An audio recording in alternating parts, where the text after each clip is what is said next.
नीलपुर की माया। हरियाणा के एक छोटे से कस्बे नीलपुर के बाहर वीरान खेतों के बीच एक पुरानी उजड़ी हुई हवेली खड़ी है। लोग उसे भूतिया महल कहते हैं।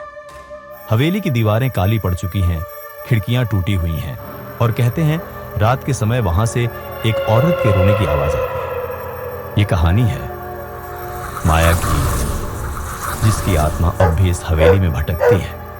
कहानी वहीं से शुरू होती है जब दिल्ली से आया अर्जुन अपने चाचा के पास नीलपुर आया था।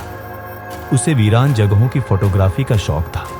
एक शाम गांव के चाय वाले रामू और श्याम से उसकी बात होती है। अर्जुन भाई, हवेली के पास मत जाना, वहां बुरी आत्मा है, जो गया कभी लौटा नहीं। हाँ, लोग कहते हैं रात में हवेली के पास से एक औरत की चीख सुनाई देती है। डरावनी कहानियां के बच्चों के लिए होती हैं दोस्तों। कल रात मैं हवेली जाऊंगा और सच कैमरे में कैद करूंगा। अगली रात अर्जुन ने अपने कैमरे की बैटरी चेक की, टॉर्च संभाली और जेब में मां का दिया हनुमान चालीसा का पर्चा रखा। उसे नहीं पता था ये रात उसकी जिंदगी की सबसे डरावनी रात बनने वाली थी। आधी रात बीत चुकी थी। हवेली के चारों तरफ सन्नाटा पसरा था। अर्जुन ने दरवाजा धकेला।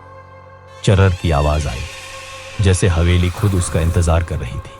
अंदर दीवारों पर सीलन थी, फर्श पर धूल और टूटे हुए फर्नीचर। अर्जुन ने कैमरा ऑन किया, टॉर्च जलाई और कदम आगे बढ़ाए। तभी क्यों आया है यहाँ? कौन है? टॉर्च घुमाई, कोई नहीं। लेकिन अचानक पीछे से एक परछाई सरक गई, ठंडी हवा के साथ। मैं माया हूँ, तू भी धोखेबाज है जैसे वो था। मैं तो बस सच जानने आया हूँ। अर्जुन का दिल जोर जोर से धड़कने लगा।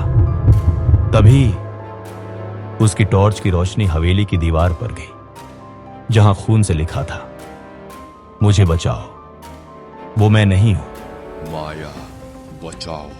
अर्जुन ने इधर उधर देखा। हवेली की दीवारें हिलने लगीं। अचानक जमीन फटी और कमरे के बीचों बीच एक कुआं प्रकट हो गया।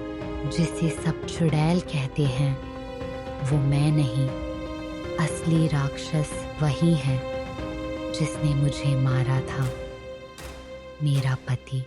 तभी हवेली के अंधेरे में एक दूसरी परछाई उभरी, लाल आंखें, झुलसा चेहरा। अब तू भी मरेगा जैसे सब मरे। माँ का दिया पर्चा है मेरे पास, मैं नहीं डरता। लेकिन पर्चा हाथ में लेते ही हवेली में आग की लपटें उठने लगी। यहाँ तेरे भगवान भी कुछ नहीं कर सकते।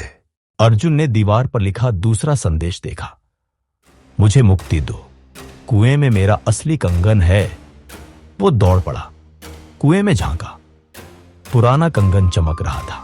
बस वही मेरा सच है, मुझे आजाद करो। अर्जुन ने कंगन निकाला। हवेली की जमीन कांपने लगी, दीवारें गिरने लगी। माया की असली आत्मा आसमान में घुल गई।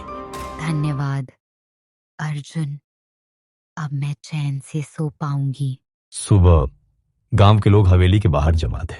अर्जुन भाई, आप ठीक हैं? माया चुड़ैल नहीं थी, असली राक्षस कोई और था।